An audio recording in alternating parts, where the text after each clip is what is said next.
Sir Jupudi Prabhakar గారు, sir రాజద్రోహం case ఎదుర్కొంటున్నటువంటి రావణ్కి వైఎస్ఆర్సీపీకి ఉన్న సంబంధం ఏంటి? 2 పాయింట్లు ఉన్నాయి ఇందులో. ఈ క్వశ్చన్లోనే 2 పాయింట్లు ఉన్నాయి.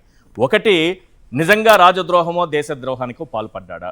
Point number 1. Point number 2, YSRCP నిజంగా అతని వెనుక ఉందా? ఈశ్వర్ గారు, మీరు అడిగారు కాబట్టి ఒక అంశాన్ని మీకు క్లారిఫై చేసిన తర్వాత మాకు రావణకి ఉన్నటువంటి సంబంధం ఏంటో చెప్తాను. ఈ UAPA act, unlawful activities prevention act 1967, ఇది ఎవరి మీద పెట్టాలనంటే, it allows the government to investigate, prosecute and prevent terrorism and activities considered a threat to the India's security. Terrorism acts కానీ లేకపోతే యాక్టివిటీస్ కానీ భారతదేశ సార్వభౌమాధికారానికి ఏమైనా థ్రెట్ ఉంటే పెట్టుకోవచ్చు. The government can declare the organisations as an unlawful associations or terrorist organisations. Individuals ఏంటంటే, since amendments made in 2019, the government can also designate an individual as a terrorist even if they are not a part of a banned organization. Investigation ఎవరు చేయాలంటే, cases are often investigated by the agencies such as National Investigation Agency NIA, though state policy may also investigate. ఇతన్ని, రావణ్ అనే అతన్ని ఎప్పుడైనా ఈ ప్రభుత్వం, ఆంధ్రప్రదేశ్ ప్రభుత్వం టెర్రరిస్ట్గా declare చేసిందా? ఒకటి నా ప్రశ్న. ముందుగా డిక్లేర్ చేయాలి.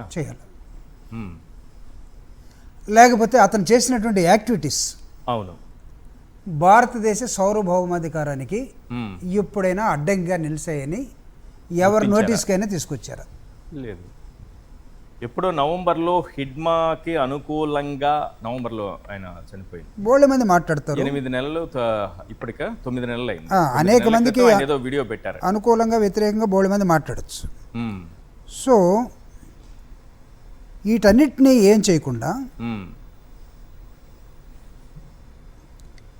ఇక్కడ what is unlawful activity? Unlawful activity UA ఉంది కదా. An unlawful activity is an act, speech, writing or action that is considered to threaten the sovereignty and integrity or security of India, or that supports sessions or unlawful associations. ఇతను మాట్లాడతాడు. ఇతను మాట్లాడిన విధానం కానీ, ఆయన speeches కానీ, activities కానీ ఎప్పుడైనా సరే దేశానికి ప్రమాదకరమని ఎప్పుడైనా ఎవరైనా డిక్లేర్ చేశారు? ఇప్పుడైతే మొన్న పవన్ కళ్యాణ్ గారి మీద మాట్లాడిన తరువాత డిక్లేర్ చేసినట్టుగా కదా, ఆ పార్టీ ఏదో డిక్లేర్ చేసుకున్నట్టుగా. సో ఇవన్నీ లేకుండా మీరు రావణ్ అనే వ్యక్తి మీద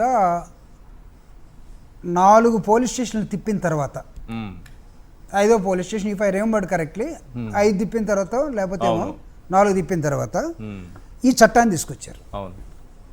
ఇప్పుడు నేను చెప్తాను, what is the relation between Ravan and YSR Congress party. First, Ravan ఎవరో కొంతమందికి తెలుసు, మాకు అసలు తెలియదు. మీరు కొన్ని వీడియోలు వేసేంత వరకు కూడా నాకు కూడా తెలియదు, అసలు పట్టించుకోలేదు. మీ ప్రభుత్వం తెలియదు అసలు. చాలా మంది ఇట్లా మీకు నష్టం చేసినా మీరు పట్టించుకోలేదు మీ పార్టీ. అంటే ఐ మీన్ ఏంటంటే, అతను వ్యతిరేకంగా పోస్టులు పెట్టాడు, వీడియోలు పెట్టాడు. సరే, దాన్ని ఆయన చేసే నష్టం అంటామా, లేకపోతే మా టాలరెన్స్ అంటామా, మా పేషెన్స్ అంటామా, లేకపోతే మా ప్రజాస్వామ్యాన్ని జగన్మోహన్ రెడ్డి గారి ప్రభుత్వం, జగన్మోహన్ రెడ్డి గారి పార్టీ గౌరవించే విధానం అంటామా? It is up to you. మీ ద్వారా నేను ప్రజలు కూడా చెప్తున్నాను. మేము కూడా ఈ విధంగా అతని మీద ఉపా చట్టం పెట్టున్నట్టయితే మేము ఎలా ఉండేవాళ్ళమో మాకు తెలుసు. కరెక్ట్. సో ఇక్కడ వాట్ ఈస్ ద రిలేషన్? ఏంటంటే రిలేషను, జగన్మోహన్ రెడ్డి గారు 2019-24 మధ్యలో ఈ రాష్ట్రానికి ఒక ముఖ్యమంత్రి, ఇప్పుడు ప్రతిపక్ష పార్టీ నాయకుడు, 2011 నుంచి ఒక రాజకీయ పార్టీ నడుపుతున్నటువంటి రాజకీయ పార్టీ అధ్యక్షుడు. We are bounded the norms and conditions of the Election Commission of India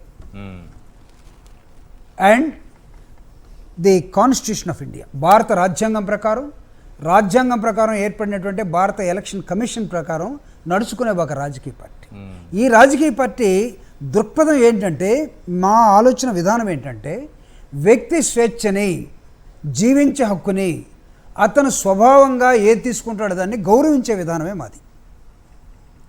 దానిలో is also citizen of India and a part and partial of Andhra Pradesh. అతను ఆంధ్రప్రదేశ్ పౌరుడు, భారతదేశ పౌరుడు.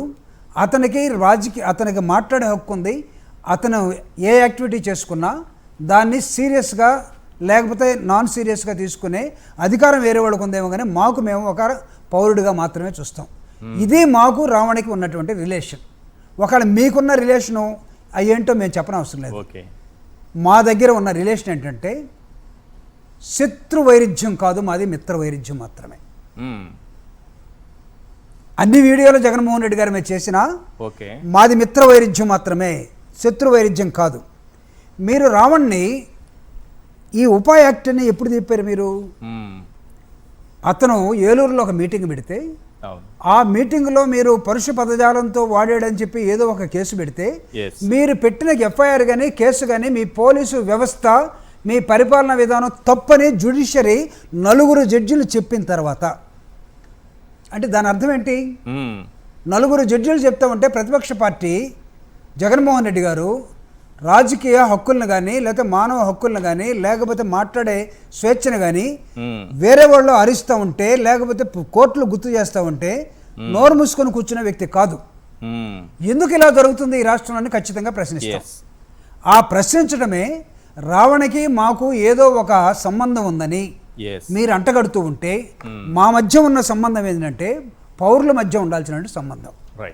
ఒకవేళ మీకు అతనికి ఏ సంబంధాలు ఉన్నాయో మాకైతే తెలియదు. రెండో అంశం చాలా సీరియస్. రావణ్ అనే వ్యక్తిని అతను మా పార్టీ వ్యక్తి కాదు, వైఎస్ఆర్ కాంగ్రెస్ పార్టీ అభిమాని కూడా కాదు. వైఎస్ఆర్ కాంగ్రెస్ పార్టీ విరోధిగా చాలా వీడియోలు కనపడుతూ ఉన్నాయి. వైఎస్ఆర్ కాంగ్రెస్ పార్టీ అంటే హేటెడ్గా కనపడుతూ ఉన్నాయి అతని మాటలు. మేము అతనికి ఎట్లా ఉన్నామంటే కోర్టులో బంతిని ఆడతారు చూడండి, ఆ విధంగా మమ్మల్ని ఆడుకున్నట్టుగా కనపడుతున్నాయి ఇప్పుడు. అలాంటి వ్యక్తిని జగన్మోహన్ రెడ్డి గారి ప్రభుత్వంలో ఉన్నప్పుడు ఎన్ని విమర్శలు చేసినా we have maintained patience and maintain tolerance. కానీ సడన్గా ఏమైందో మాకు తెలియదు. పవన్ కళ్యాణ్ గారిని ఏలూరులో తిట్టిన తర్వాత 4 జడ్జీలు చెప్పిన తర్వాత మీరు టెర్రరిస్ట్ యాక్టివిటీస్ అని చెప్పకుండా, అతను టెర్రరిస్ట్కి సంబంధించిన వ్యక్తి అని చెప్పకుండా, అతను స్పీచ్ గందరగోళంగా ఉందని చెప్పకుండా, ఇతర ఏజెన్సీలు ఎన్ఐఏ చేయాల్సిన పాత్రని ఎవరు చేయకుండా మీరు సడన్గా దేశద్రోహం కేసు తీసుకొచ్చి టెర్రరిస్ట్ యాక్ట్ పెడితే ఈ దేశంలో పౌరుల పక్షాన్ని నిలబడాల్సిన బాధ్యత, హక్కు వైఎస్ఆర్ కాంగ్రెస్ పార్టీ ప్రతిపక్ష పార్టీగా, గతంలో ప్రభుత్వాన్ని పరిపాలించిన ముఖ్యమంత్రిగా, ప్రజల హక్కుల్ని రాజ్యాంగం ప్రకారం స్వేచ్ఛని కాపాడాల్సినటువంటి ఒక రాజకీయ పార్టీగా జగన్మోహన్ రెడ్డి గారు ముందుకొచ్చాడు. ఇది మా బంధం.